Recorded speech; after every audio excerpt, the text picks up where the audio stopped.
Oi, gente. A melhor coisa que eu fiz aqui, de chegar aqui no YouTube, é que pela primeira vez eu posso publicar o conteúdo que eu desejo, o conteúdo que eu acredito que possa servir para alguma coisa, né? Nem que seja achar a verdade, nem que seja divertir, e às vezes contar um pouco de história. Hoje eu vou fazer um conteúdo diferente. Eu estou fazendo um ensaio, vou fazer 2 episódios sobre o feminismo e o femismo. São 2 movimentos absolutamente diferentes. Hoje me parece um dia importante também no campo feminista no Brasil.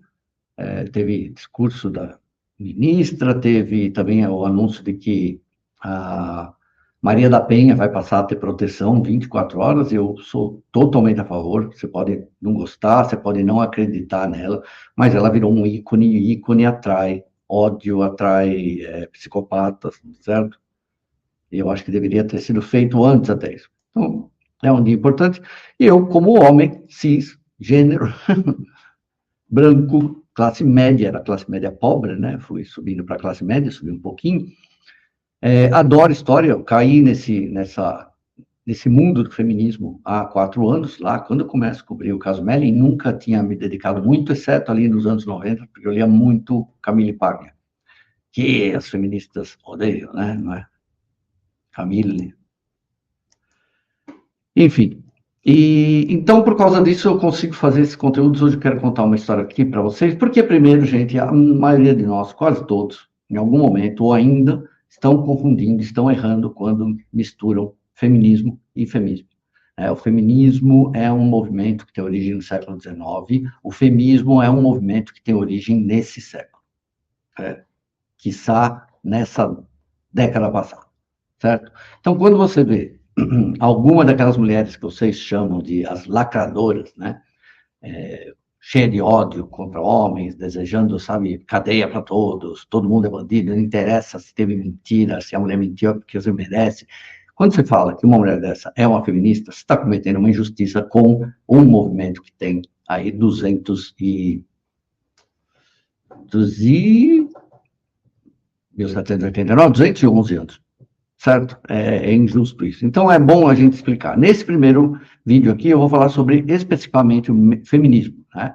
Que falam nas 4 ondas do feminismo. É um clichê que se usa nesse movimento. Eu acho que tem, ao mesmo tempo, né, o primeiro e o segundo movimento acontecem muito juntos, né? E, embora um quase não conhecesse o outro no começo, que é a história da Isabel Stanton e da Lucrécia Mott, aqui nos Estados Unidos. Aqui não, ali onde, Estados Unidos.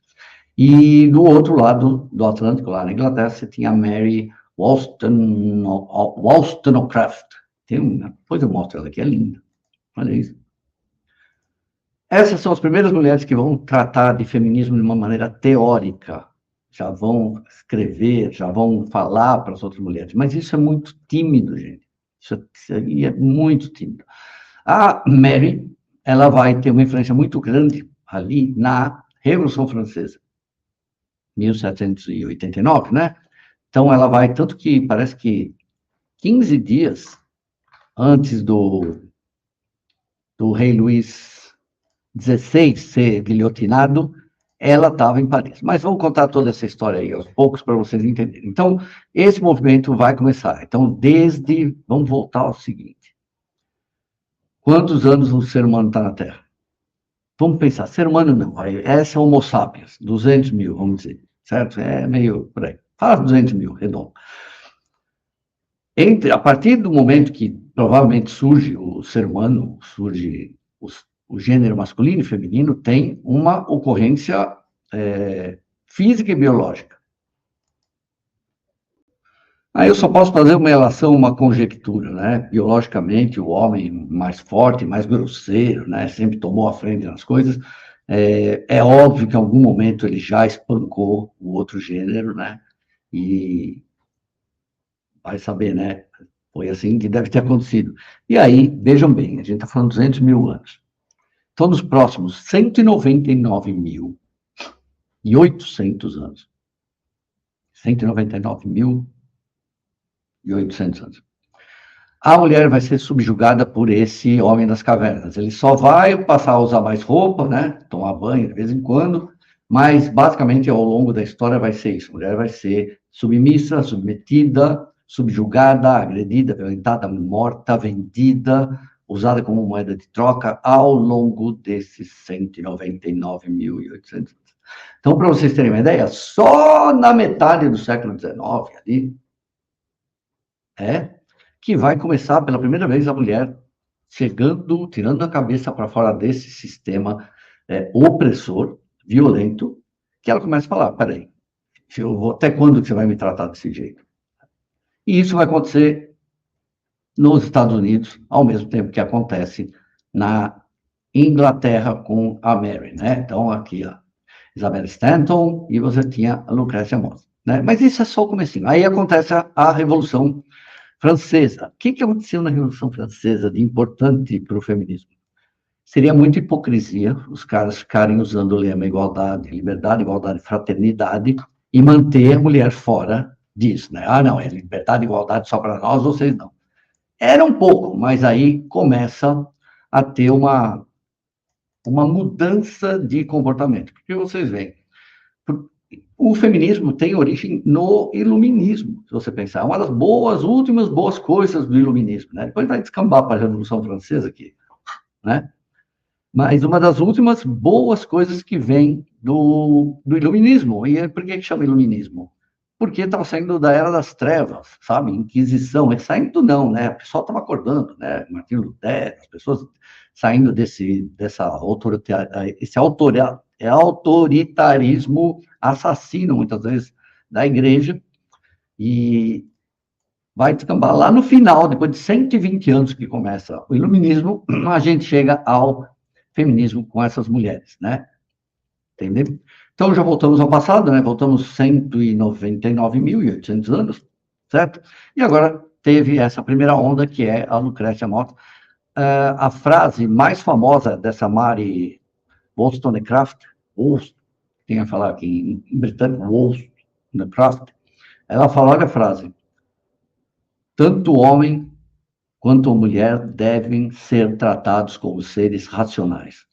A frase hoje é absolutamente absurda, mas você imagina naquela época como não era, e isso era um libelo de liberdade. Tanto que ela foi muito perseguida, ela tem uma vida fora inconvencional, né? O final dela é muito triste, porque ela casa com 37, morre já 11 dias depois que morre, que nasce a primeira filha, tadinha.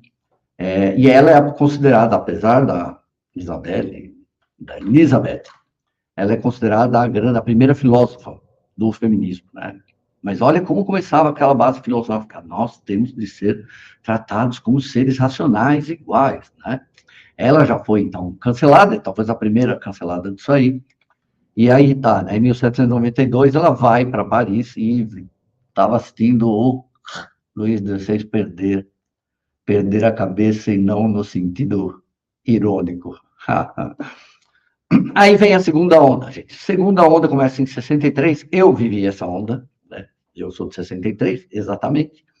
Que vai começar, principalmente aí nos Estados Unidos e também, aos poucos, na Europa, na França também, a defesa da legalização do aborto. Essa é considerada a segunda onda. O divórcio, legalizar o divórcio, não tem essa de ficar desquitada, não tem essa de ficar, ele manda, é só, se ele não quiser separar, não separa. Né? E começa a surgir os primeiros movimentos de a mulher ter direito a ter sexo casual, de poder transar com quem ela quer. E isso vai ser ajudado pelo famoso Verão de Amor, de 1967. Era paz e amor, Woodstock, né, gente? Lembra? Todo mundo ali se amando. E isso ajudou bastante as mulheres a se libertarem um pouco disso. Mas era, de novo, né, é a mesma coisa, né? Seria ridículo, né, como na Revolução Francesa, se o amor livre fosse só para os homens. Né? Depois eu vou falar em outro vídeo, né, no Brasil, o movimento feminista tem a ajuda dos militares. Curioso isso, né? O problema dessa segunda onda aí, da qual eu faço parte, é que surgiu junto um neofeminismo cristão, um neofeminismo conservador. que, na verdade, era o oposto do que deveria ser o feminismo, tá? As pessoas estavam voltando para, não, temos que ser boas esposas, isso que é o feminismo, isso aí vai misturar tudo, né? Vai ficar... elas começam a bater cabeça totalmente por causa dessas feministas cristãs na questão de pornografia e prostituição, né? Porque essas puritanas, né, feministas, condenavam veementemente, uma parte das feministas falava, escuta, vê se não enche o saco, deixa elas fazer o que quer, vai lá rezar e não irrita, certo? E aí temos, né, nessa segunda onda mais famosa, é a brilhante Simone de Beauvoir, casada com Jean-Paul Sartre.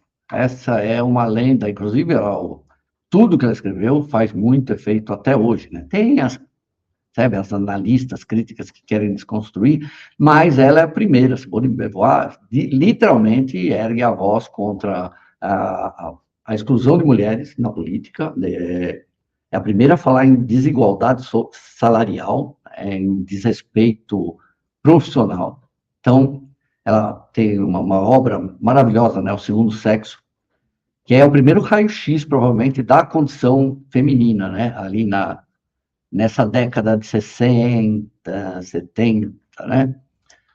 E, enfim, ela era casada aqui com o Sartre, né? Todo mundo tem um pouco de uma ideia de um relacionamento idílico, né? Eu li várias coisas, sempre falo assim, não, eles gostavam um do outro, sim, mas tem muita gente que conviveu, que fala que o Sartre, ele que criou, né, a teoria da reforma íntima, né, a defesa da reforma íntima, ele era muito crítico com os textos da Simone de Beauvoir e ela ficava muito brava com isso, né? Parecia que ele queria diminuir um pouco, então, e ela ficava brava, ela jogava fora esses textos. Então, a gente pode imaginar quantos textos bons o feminismo, né, a sociedade, né, a cultura não perdeu por causa de um reclamão, um resmungão, né? Que, aliás, tentava sair com as amigas dela. Mas isso não é a casa, né? Inclusive, ele falava essa frase, né? Cadê a frase do... Quando elogiava, ele sempre elogiava ela, né? Muito, muito elogio, gostava, mas ele, por exemplo, falava que ela é inteligente tanto quanto um homem. Você imagina se um cara falasse isso hoje, ia ser linchado. Mas Sartre é Sartre. Aí vem a terceira onda é que chega essa moça, essa estudiosa, Rebecca Walker, acho que é um grande expoente. Primeira vez que o movimento feminista ocidental acorda e descobre, literalmente, que tem mulheres negras, pobres, indígenas, tem o movimento trans, tem o movimento LGBT, é a primeira vez que vai surgir essa consciência. Veja, se demorou 199.900 anos para a mulher se erguer, demorou mais 100 anos para ela se tocar, né, que existiam outras mulheres. Hoje é quase o contrário, né? Rebecca Walker é um cérebro, né? Ela era filha de uma ativista extremista também, e ela, ao fato de ser mãe, também deu um outro olhar para ela, mas ela sempre foi combatente, né? Além dela, você tem a Beth Friedan, eu tenho foto da Beth Friedan? Tenho.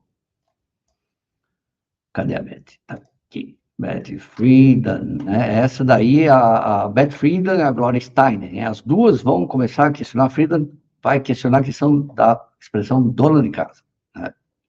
E ela também, por ser judia, vai estimular, né? Hoje, em Israel, você tem as mulheres, apesar de continuarem sendo governadas por um machismo, elas metem a boca hoje, né?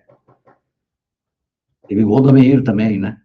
Bom, as histórias de Gloria Steinem também vão ficar assim, marcadas nessa terceira onda. É nessa terceira onda que surge a expressão chauvinista, né, que vinha de um tal de Nicolas Chauvin, que era um soldado puxa-saco do Napoleão Bonaparte, que sofreu 17 ferimentos graves, foi ferido de guerra, afastado 10 vezes e voltou lá para demonstrar lealdade. Também, né? Não tinha muito o que fazer. Vai viver, né, cara?